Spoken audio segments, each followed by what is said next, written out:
بسم اللہ الرحمن الرحیم۔ السلام علیکم دوستوں، میں ہوں سید وجاہت عباس نقوی اور آپ دیکھ رہے ہیں قیامت کے 3 منٹس قسط نمبر 4۔ داستان ایک ایسے فوجی کی جو ایک سرجری کے دوران 3 منٹ کے لیے اس دنیا فانی سے رخصت ہوا اور 3 منٹ کے بعد خدا کی رضا سے اس کا دل دوبارہ فعال ہوا اور اس نے برزخ کا جو اپنی آنکھوں دیکھا حال ہمیں بتایا، وہ آپ کی پیش خدمت ہے۔ داستان کچھ یہاں تک پہنچی تھی کہ وہ شخص کہتا ہے کہ جنگ میں میری جو آنکھ زخمی ہو گئی تھی اس کی تکلیف برداشت سے باہر ہو چکی تھی۔ اس نے جیسے ہی ہسپتال سے رجوع کیا تو اس کے علاج کے لیے میڈیکل کمیشن تشکیل دی گئی۔ وہ کہتا ہے کہ میری آنکھ کے کئی ایکس رے اور ٹیسٹ لیے گئے۔ بالآخر میڈیکل ٹیم کے جس میں ایک ماہر امراض دماغ، ماہر امراض چشم اور دیگر ماہرین شامل تھے، انہوں نے یہ نتیجہ نکالا کہ میری آنکھ کے پیچھے ایک بہت بڑی رسولی یعنی ٹیومر بن چکا ہے اور اس گانٹھ یعنی ٹیومر کا دباؤ آنکھ کے پھیلنے کا سبب بن رہا ہے اور اس کے دماغ کے ساتھ ملحق ہونے کی وجہ سے اس کو جدا کرنے کا عمل کافی مشکل اور سخت ہے، اور اگر آپریشن کیا جاتا ہے تو اس کے نتیجے میں یا تو آنکھوں کی بینائی چلی جائے گی یا دماغ کو کافی نقصان پہنچے گا۔ میڈیکل کمیشن نے 60% خطرہ قرار دیا اور وہ لوگ آپریشن کے حق میں نہ تھے، لیکن میرے اصرار اور تہران کے ایک ماہر سرجن کی موجودگی کی وجہ سے میڈیکل کمیشن ایک مرتبہ پھر میٹنگ کے لیے بیٹھا اور یہ فیصلہ کیا گیا کہ میرے ابرو والے حصے سے کٹ لگایا جائے گا اور آنکھ کے اوپر والی ہڈی ہٹا کر آنکھ کے پیچھے موجود ٹیومر تک پہنچیں گے۔ میرا آپریشن مئی کے شروع میں 1396 عیسوی اصفہان کے ایک اسپتال میں انجام پایا۔ آپریشن 6 گھنٹے کی طوالت پر مشتمل تھا۔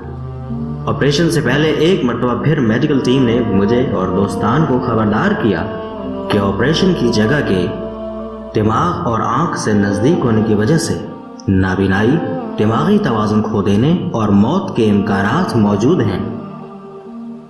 ان تمام احتمالات کی وجہ سے آپریشن کے کامیاب ہونے کے امکانات کم ہیں اور صرف میرے اصرار پر یہ آپریشن کیا جا رہا ہے۔ میں نے اپنے دوستوں اور جاننے والوں سے خدا حافظی کی اور اپنی بیوی جو کہ حاملہ تھی اور ان سالوں میں اس نے کافی مشکلات کا سامنا کیا تھا سے وداع کی، سب سے معافی طلب کی اور خداوند متعال پر توکل کرتے ہوئے ہسپتال کی جانب ہو لیا۔ میں آپریشن تھیٹر میں داخل ہوا۔ مجھے ایک خاص قسم کی فیلنگ آ رہی تھی۔ مجھے یوں لگ رہا تھا کہ اس آپریشن تھیٹر سے اب کبھی واپس نہیں جا پاؤں گا۔ میڈیکل ٹیم نے انتہائی دقت سے اپنا کام شروع کر دیا۔ سب سے پہلے مجھے بے ہوش کر دیا گیا۔ آپریشن میں کافی وقت لگ گیا اور آنکھ کے پیچھے موجود گانٹھ یعنی ٹیومر کو انتہائی مشکل سے ہٹا دیا گیا۔ ڈاکٹرز نے اپنی کوششوں کو 2 گنا کر دیا۔ غدود کو ہٹانا، جیسا کہ پہلے بھی بتایا گیا تھا، ایک سنگین مسئلہ بن گیا تھا۔ انہوں نے کام جاری رکھا اور آپریشن کے آخری مراحل میں تھے کہ ہر چیز بدل گئی۔ مجھے یوں محسوس ہوا کہ انہوں نے اپنا کام بخوبی انجام دے دیا ہے۔ اب مجھے اور کوئی مشکل نہیں تھی۔ میں پرسکون اور ہلکا ہو گیا تھا۔ یہ ایک انتہائی خوبصورت احساس تھا۔ میرے پورے جسم سے درد ختم ہو چکا تھا۔ ایک مرتبہ مجھے سکون کا احساس ہوا۔ میرا وجود ہلکا ہو چکا تھا۔ میں نے خود سے کہا، خدا کا شکر، آنکھ کے درد اور سر درد سے نجات مل گئی۔ میرے سر اور پورے چہرے پر پٹی بندھی ہوئی تھی، لیکن میں بیڈ پر اوپر اٹھا اور بیٹھ گیا۔ ایک لمحے کے لیے میرے سامنے وہ زمانہ تھا کہ جب میں نومولود تھا اور ماں کی گود میں تھا۔ بچپن سے لے کر اسپتال میں داخل ہونے تک کا سارا زمانہ میرے سامنے تھا۔ ایک لمحے کے لیے تمام تفاصیل میرے سامنے کھڑی تھی۔ وہ کتنا ہی خوبصورت اور میٹھا احساس تھا۔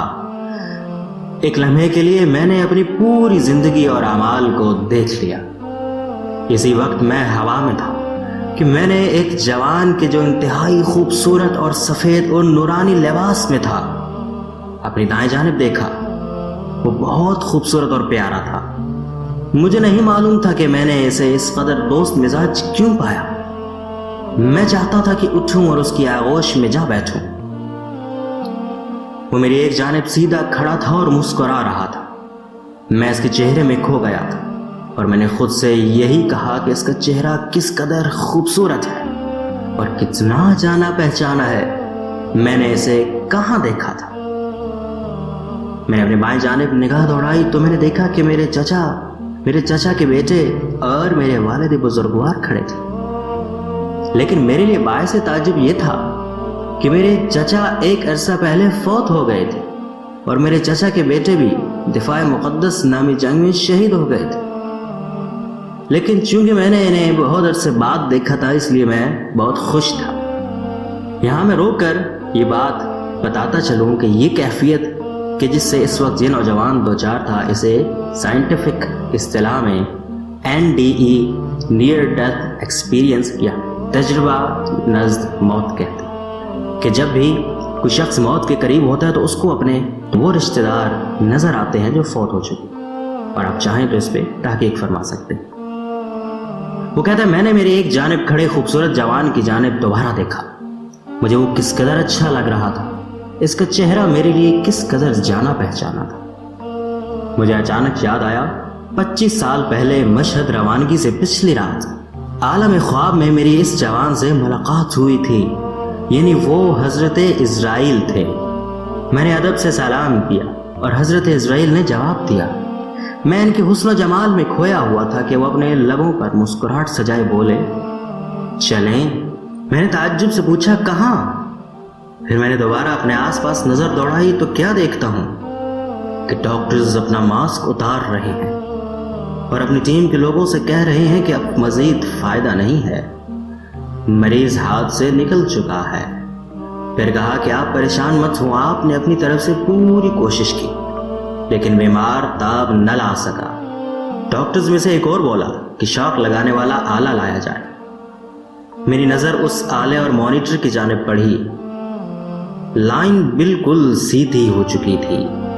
میرے لیے اتنا عجیب ہے کہ ڈاکٹر میری طرف پشت کر کے کھڑا ہوا تھا لیکن مجھے اس کی صورت نظر آ رہی تھی۔ یہاں تک کہ اس کے ذہن میں کیا چل رہا تھا میں سمجھ سکتا تھا، یہاں تک کہ کمرے میں موجود ہر بندے کی فکر میں کیا چل رہا تھا میں سمجھ سکتا تھا۔ اسی لمحے میں نے آپریشن تھیٹر کے باہر نظر دوڑائی تو مجھے اپنا بھائی نظر آیا جو بیٹھا ہوا تھا اور ہاتھ میں تسبیح لیے ذکر کر رہا تھا۔ وہ کیا ذکر کر رہا تھا مجھے خوب سمجھ آ رہی تھی، لیکن اس سے بھی عجیب یہ تھا کہ اس کے ذہن میں کیا چل رہا تھا میں سب پڑھ پا رہا تھا۔ وہ خدا سے دعا مانگ رہا تھا، یا اللہ میرا بھائی لوٹا دے، اس کے 2 بچے ہیں، تیسرا آنے والا ہے، اگر وہ نہ رہا تو اس کے بچوں کی کفالت کون کرے گا؟ وہ اس لیے زیادہ پریشان تھا کہ میری عدم موجودگی میں میرے حصے کی ذمہ داری کیسے نبھائے گا۔ ایک اور کمرے میں ایک شخص خدا سے میرے بارے میں گفتگو کر رہا تھا۔ مریضوں کے وارڈ میں میدان جنگ کا ایک غازی خدا سے میرے لیے دعا مانگ رہا تھا۔ میں اسے جانتا تھا اور تھیٹر میں آنے سے قبل اس سے رخصت ہو کر آیا کہ شاید اب میری اس سے دوبارہ ملاقات نہ ہو۔ یہ غازی خدا کے حضور گڑ گڑا رہا تھا، اے خدا تو مجھے اٹھا لے اور اس شخص کو شفا دے دے کیونکہ اس کے بچے ہیں جبکہ میں لاولد ہوں۔ مجھے لگا جیسے میں ہر انسان کی نیت اور باطن کو پڑھ سکتا ہوں اور دیکھ سکتا ہوں۔ میں ہر درد سے رہائی پانے کے بعد کافی پرسکون تھا اور بہت بہتر محسوس کر رہا تھا۔ اس نورانی شخص نے دوبارہ مجھے مخاطب کیا، چلیں؟ میں نے کہا نہیں۔ میں سمجھ گیا تھا کہ ان کے ساتھ چلنے کا مطلب اس جہان سے رخصت ہونا ہے، یعنی میری موت کا وقت آن پہنچا تھا۔ میں نے اپنی پھوپھی ذات کو اشارے سے کہا کہ میں تو شہادت کا آرزومند ہوں، میں نے کئی سال جہاد اور شہادت کی تلاش میں گزار دی، کیا اب اس طرح بیماری کی حالت میں مر جاؤں؟ لیکن حضرت اسرائیل کو منع کرنے کا کوئی فائدہ نہیں تھا، مجھے بہر حال جانا تھا۔ اسی وقت 2 نوجوان میرے دائیں بائیں ظاہر ہوئے اور کہا چلیں۔ میں بے اختیار ان کے ساتھ چل پڑا۔ اگلے ہی لمحے میں نے خود کو ان نوجوانوں کے ساتھ ایک بیابان میں پایا۔ یہ بھی بتاتا چلوں کہ اس دوران وقت ویسا نہیں تھا جیسے عام دنیا میں محسوس ہوتا ہے۔